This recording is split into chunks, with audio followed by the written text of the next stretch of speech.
Hey everyone, Adrian again from the Sound of a Crowd podcast. Once again, I'm joined by entrepreneur James Mercer, who's also a social media expert. We're going to dive deeper into his upcoming app called Tayp, which is a social media platform based around voice notes. So this is the conversation where I'm going to get opportunity to really dive deep and find out more about Tayp and see where it sits in the market and where it sits in the landscape of the social media universe and also the worldwide scale as well. So we're gonna go straight into it. So James, look, I asked you on the first recording that we did about what Tayp is, and you explain it to the audience. How would you when you hear people talking about, maybe you hear someone trying to launch an app or they're trying to launch a platform, and then they say, my app is like Uber for this, or it's like Airbnb for that. Yeah. How would you describe Tayp using existing platforms that are out there, existing tech platforms? The thing is, I'll be honest. I'll say it's actually quite unique, but at the same time, it takes elements from every single app that's out there. Maybe aside from Facebook. Yeah, it's clunky, isn't it? Now, Yeah, Facebook. yeah, no, it's a bit. It's too much. The product is too big. Yeah, Facebook. I feel like Facebook's only primarily used now just for people to do paid media. Unlike the other apps, that's the only way people use Facebook. That's my personal perspective. And the groups as well. Yeah, groups are still kicking. I haven't even used the groups anymore. No, so very. You should use the groups, man. There's so much. Yeah, so much treasure in there. Funny enough, I actually joined the group not long ago, but I still don't look at it. Like I should pay more attention. Yeah, but I think another thing as well, Facebook is used for storing birthdays. This app won't store birthdays. So if you want to find birthdays, still go on Facebook. But yeah, so it's like in terms of Twitter, it's quick, like it's short, like and snappy. In terms of Instagram, it's got the explore. It's got a homepage that you can actually look at and do things on your own profile and that sort of stuff. In terms of TikTok, it's like short and snappy as well. The same thing. So it borrows from everything really, but it's just meant to be as easy as possible. And one thing I didn't mention as well earlier is that what we want it to do, we want you to be able to custom your profile page. You should be able to like control your own the order of your voice notes. So if someone goes on your profile page and presses autoplay, you can tell a story if it's going to be last longer than 90 seconds. But that's just another thing that we've just been thinking about. There's so much you can do with this platform. I'm really excited for it. I want to but I want to kind of like go into your career. So of course, like you've built up a career where you've now become an expert in social media. Do you feel like having this expertise in social media has helped you to understand the social media landscape to an extent where you feel like, there's something missing in the market and I feel like this could be it? Definitely. Because I feel like if I wasn't working in social media, I wouldn't have come up with the idea in the first place. Firstly. And secondly,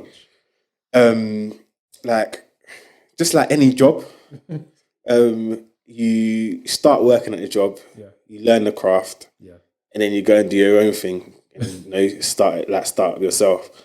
Like a lot of people would work in social media, like for agencies and stuff, like I did, and go and start their own agency. It's typical, isn't it? But yeah, I thought, let me take it one step further and actually start a social media app.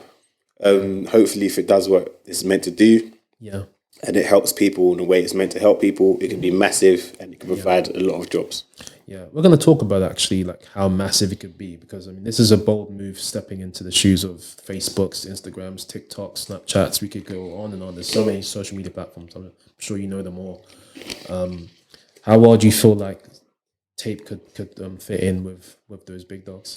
To be honest with you, I don't really know. Right now, as when I'm first getting in, I'm just going to take it as each day comes. I know what the product is. I know what the product can be. Yeah. I do have my vision and my passion for as far it can get. But I feel like if I dwell on that too much, I can miss the small things and the things that are needed to be done at this moment in time.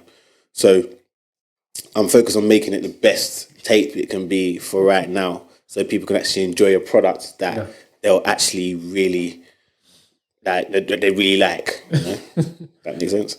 Yeah, and the app itself, Tayp. I mean, the name itself, of course, it just gives me memories of when we used to listen to cassette players. That's a funny thing you should mention that, actually, because when I was like, we forget how older we've become. Yeah. Like whereby tapes are actually a thing of the past. Yeah. We don't use cassette tapes anymore. We don't use VHS tapes anymore. Mini discs, we don't use nothing. CDs. So CDs are still around. I mean, it's around. CDs still around. You know, I haven't seen a CD in a long time. Really? You know, yeah. I was just thinking about that just now. I actually haven't seen a CD in a long time. Really? And laptops don't even come with CD drives anymore.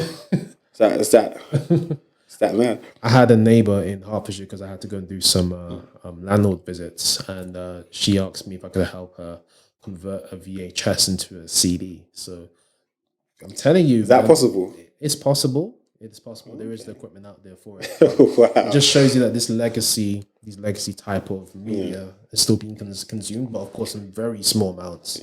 So, out of curiosity, how is that done?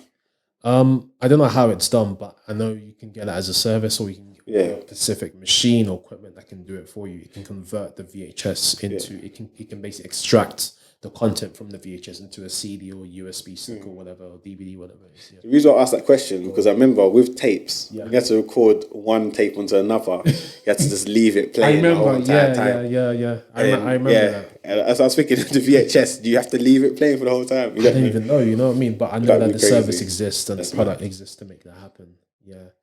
And you feel also that because of your because of the era that you grew up in terms of like music, I'm sure music has been an influence to the name as well, right? Definitely. That's been part of how the name was conceived, because of course, like if you're not like a millennial, like a generation, whatever is it?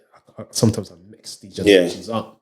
I think millennial. If you're not like a millennial, if you're not within that range, then there's probably no chance you're gonna call this platform Tayp. Like, you haven't had that experience when tapes were really popping. You understand? It's true. It's true. In terms of music, 90 seconds, you can't necessarily get a full track in 90 seconds. So, and as well, I guess there will be some copyright issues when it comes to music being played on the platform. So I just made it simple by making those limits so people can actually use it to give people snippets and let them have a taste. And if they want to hear the full thing, I'm not stepping on the toes of other platforms. They can go and listen to it there. That's fine. But at the same time, as we do want people to be on the platform as much as possible. That's everyone's goal. Every social media platform's goal, isn't it? Of course. That's where the money comes in. 100%. So if people, 100%, especially. So when people are actually on a platform and they're using it as much as possible, if you want to capture people's actual attention and get them to listen to your music on another platform, that is fine. That's okay. In terms of like where that sits, music, I guess music would be a topic on the app, but what we do hope is that people can actually, after a while, be able to create their own custom topics, and they can control their custom topics. So it will be something like, for yourself, if you had a custom topic of Sound of Accra podcast, and then you can use it for Q&A functions. So you can control who is allowed into the topic and who's allowed to talk in a topic and who's a listener in a topic. So you can let people in as see fits. That's impressive. So not only can it be adapted, not only can it be like, let's say Clubhouse, for example, where you come into Clubhouse and you want to listen to an audio room of a specific topic, you can also control the format of how the voice notes are being delivered. So whether you want to have the voice notes in the Q&A type of format, or maybe a little bit like Clubhouse, kind of one person speaks, one person listens, or you just want to listen to someone's voice notes on their profile. There's different ways of consuming content on the platform. Definitely, I guess very unique. 100%. But where it's not like Clubhouse is in Clubhouse, everyone's talking and there's a stage and someone has to control it.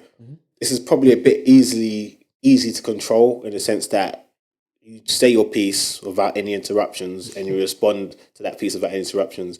I guess there's still a place for things like Spaces and Clubhouse. There's still a space for that because it's live and it's actually going on at that time. But this is not live. If someone wants to take time and think before they respond, they can do that. So that's the best thing about it. if they want to be quick, they can be quick as well. But with those custom topics as well, it presents people. So say like if you're somebody that has a regular podcast with a group of friends and your group chat whereby you're sending each other's voice notes is really funny and it's popping, it gives people a chance to listen in and actually enjoy what you guys do on a regular basis. Because I'm sure there's many people who are listening in right now that are thinking, you know what? If people heard our group chat, it would be so funny. I definitely have those moments sometimes. I'm sure you have those moments sometimes as well. And I know we're in a couple of groups where there's been voice notes or there's been exchanges where if only people could hear what we're sharing, what we're listening to. Yeah. You know what I mean? It'll be, a whole nother level. But of course, you can control the privacy as well. If you want it to be certain people's listen, it's okay. If you want it to be everybody, so everyone can feel that moment that you experienced, that's okay as well. That's a big plus because privacy is huge at the moment, especially for 2022. And you've seen what the fines Facebook's received. I mean, 90 million fine you're going to pay. Yeah, there's been I think there was over $1 billion worth of privacy fines issued last year. That's crazy. Social media platforms were a bulk of that, including Google. So I think it's great news that you've considered privacy with this platform as well. But is it that when it comes to privacy, it depends on what the information that these companies want from you. Yeah. So the way in which, like, say, a Twitter works, Twitter is structured that you give enough information for you to be able to receive the ads that you're getting. Yeah. Obviously, they do have stuff like what Facebook have with tracking to be able to know whether someone used it to purchase and that sort of stuff. Yeah. But Facebook's a lot bigger than that. If you hear Mark Zuckerberg talk about who he sees his competitors are, it's stuff like Google. And as you know, Google, when it comes to cookies and that sort of stuff, tracking people, that's extremely important for their model to be able to give you a really personalized experience on Google. Just like Facebook wants to give you a really personalized experience on Facebook. Absolutely. So the ads you receive on Instagram and Facebook will, now it's called Meta, obviously, on all the Meta platforms, tend to be quite specific towards you. Absolutely. Hyper personalized. It's absolutely incredible. No wonder why they're still making so much money. Yes. Speaking of ads, let's talk about the business model. How are you planning to monetize Tayp? So obviously, eventually there will be ads. Eventually, like most apps. But how we'll do it, so there's going to be a functionality. There'll be different functionalities. So there'll be topics that people can bid to get ads on. Okay. We'll have debates. Okay. So the way in which debates would work would be, say, like people be able to rate and rank voice notes. Okay. So say like there's a match Tottenham versus Arsenal. Yeah. So there'll be voice notes, people talking for Tottenham, people talking for Arsenal. And they'll be able to be played back to back. Okay. So when you press the auto play on the debate, they'll go back to back. Okay. So that's something for like maybe a betting company or something to do with sport that they can actually insert themselves every few voice notes and say, here are the odds for this and here are the odds for that. Yeah. Obviously responsibly. And just whatever makes sense within whatever the conversation is. Yeah. Do you think this is something that Facebook could turn around and say, "Hey, we got voice notes on WhatsApp. Let's make a voice notes based platform ourselves"? There's always a danger of that with any app you create, but you just got to just do it, really. Right now, obviously, when I'm creating this app, you don't just create the app; you create a culture with it. Yeah. You create an atmosphere. Like as much as there's Twitter Spaces, people are still using Clubhouse. Yeah. And there's a reason for that, because Clubhouse is a completely different culture to Twitter Spaces. Plus, when it comes to privacy, I suppose people don't necessarily think that eyes are on them as much as they are if you're on Twitter Spaces. If you're on Twitter Spaces, that's attached to your actual Twitter handle, your Twitter account. Yeah. So if you say something that could get you in trouble on Twitter Spaces, that is a real problem. So you don't have as much open conversations. It's true. Because if you think about what people have done on Twitter, and what people have said on Twitter and how it has affected them in the past, that kind of culture can move on to Spaces. But however, with Clubhouse, I don't think that culture exists there. as much as Clubhouse isn't doing as well as it was doing when it first started, because it was an initial buzz. Yeah, lockdowns as well. Yeah, lockdown as well. It's still going on, and people are still hosting Clubhouse rooms. So. It's true. Yeah, so your platform will always have a space to set, even if someone tries to replicate it. Just like we saw with Instagram and Snapchat. Of course, still going, and they found ways to adapt and to stay alive. And the Instagram right now are finding ways to replicate TikTok. TikTok now, isn't it? First was Snapchat, now it's TikTok, but it's still not. They still can't do it. There's still obviously some success with Reels. There's success with Reels. TikTok has its own culture TikTok as well. Still has its own culture. They can't replicate that. That's it. TikTok's one. No, we can't say whether it's one or not. You don't know what's happened yet. Okay. Because you never know what Instagram do. But at this moment in time, I don't think TikTok's going anywhere. No, Snapchat still exists as well, so they're not going anywhere. Absolutely. Whether they're profitable, very profitable, I don't know. But they still exist. They're still around. Oh, they're doing big stuff in the B2B space. That's for real. Yeah? Yeah. Okay. That's good to know. Yeah. Tell me about the light bulb moment of Tayp. So was there a specific light bulb moment that you had when... Yeah, there was a light bulb moment, actually. Share that. So, because we're getting into more depth now, it's not the same as what we were talking about earlier. So, in actual fact, I was just on a group chat. Like, I was at work and everyone's sending messages in this group chat, and and they're sending voice notes. And at the time, I didn't know how to use, I wasn't using WhatsApp web and that sort of stuff. So, I couldn't really listen in. So I was like, I'm not going to get my phone out and start playing a voice note in the middle of the whole office. So I was like, I want to get involved and hear that. So one day I had a day off. Yeah. And I was listening to messages and that sort of stuff. And people were sending voice notes. And I was listening to them and sending them as well. I was enjoying myself so much. I was thinking, I love this. This is that cool. I love the sound of my own voice on this. So from that, that's when I'd said, no, this could be a platform. This can actually be a social media platform. And that was a moment where it hit me. Yeah. Sounds like a good one. So obviously you've been on my podcast in the past. Previously, I had you come on season 2, and we really dive deep into Ghana. Like we're diving deep now. Of course. Tayp. Let's talk about the app and Ghana and Africa. Do you feel like this could be this could be the first Africa-based or from an African or from a Ghanaian social media platform? That's what I'm aiming to do. No, I guess it's a global. I guess it's not fair for me to ask you that question. No, of course, no. It's definitely fair for you to ask me that question because I'm an ambitious person. Like I wouldn't even do this if I wasn't ambitious. Obviously, when I'm talking to you, I might sound like I'm like I'm being cautious about where it's going to go, but I know what my ambitions are for it, and I'm going to push and work my hardest to make sure that happens. Yeah. At the same time, like I've already started. It's already been built right now in Ghana.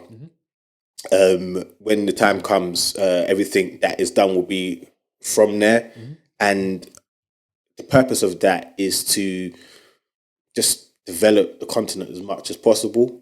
Because it's a good business. It can work in any country, but I chose to do it out there for a reason. I just hope that it does actually helps the continent and the country and the continent in a way it's supposed to. It's not going to be an app just for Africa and just for Ghana and just for Africa. It's meant to be an app it's going to be a global app. It's for everybody to enjoy. But you're flying the flag. You're flying the flag for Africa and for Ghana, aren't you? 100%. Yeah. The fact that it's actually there and is developed there and that sort of stuff, that's where it helps. I'm actually going to Ghana next month. Okay. So I'll go out there and meet the developers. We'll, again, meet up with them, make sure everything's all right, and whip everything into shape. Yeah. It's exciting times. And of course, I just returned from Ghana, spent a few months out there. But of course, I think we both understand the Twitter culture out there, seeing the boards, the Twitter boards. That was good. That was good. That was really good. Great, which reminded people that Twitter, the African Twitter HQ is in Ghana. Yeah. And when I was out there, I was reminded about how well Ghanaians take to Twitter and how popular Twitter is in Ghana. They're really funny on it as well. Yeah, really funny on it. Yeah. Do you feel like that culture would translate over to Tayp very seamlessly? Well, I hope so. At the same time, like just the fact that Ghana as a country is or forefront in social media in Africa in that way. Is a good. It shows that the culture and the appetite for an app like Tayp being there is there, and it makes sense. Like I just want to I want to ride the wave now and keep it going. Hopefully, I add more to it. If that made any sense to anyone listening. Of course it makes sense, man. Of course it makes sense. Something you can take to a whole nother level. And what do you think about Ghanaians in terms of, do you think the average Ghanaian will understand the platform and be able to work their way around the platform quite easily? So we're making a platform as simple as possible to the point whereby it's even limited text. So just things that are just really easy for people to just press a button from seeing a picture. And through that way, it just makes anyone able to use it, So if, it could just be anybody, then I wouldn't necessarily say my target market would be someone that would be a bit more tech savvy. However, if it opens up to people who aren't, that's okay. Okay. And where do you see this platform, in terms of, I know there hasn't been, if we look at Ghana, for example, there hasn't been a unit, a dominant or prominent tech platform or tech company that's. You can use the word unicorn. Yeah, that's fine. I was building up to that's that. Fine. There you go. You've taken the word out of my mouth. I would love it to be a unicorn. I would love it to be a unicorn. I would love it to be a unicorn as well. Thank you. I feel there's a lot of talent in the country. There's a lot of ideas. There's a lot of creativity. I'd like to take advantage of that. Myself, having a Ghanaian background, as much as I was educated here and grew up here, it would be good for me to go there and contribute as much as I can. And I'd love to contribute. Absolutely. We would all love you to contribute. I feel like Ghana and Africa needs another superpower, another African startup to a scale up. Thank you. When I say here, actually, it's just anyone's listening. Here is London. Yeah. So but I mean, in terms of you being from African origin, I feel like we need another one to fly the flag for us and really put, not Africa on the map, but just to really show that we have talent. You understand? Is there anything else that we haven't discussed about Tayp that you feel like the listeners or the audience watching, should know? I feel like we've gone into real depth, but the only thing I would actually add is the actual app itself. One of the ultimate aims is for it to have voice recognition.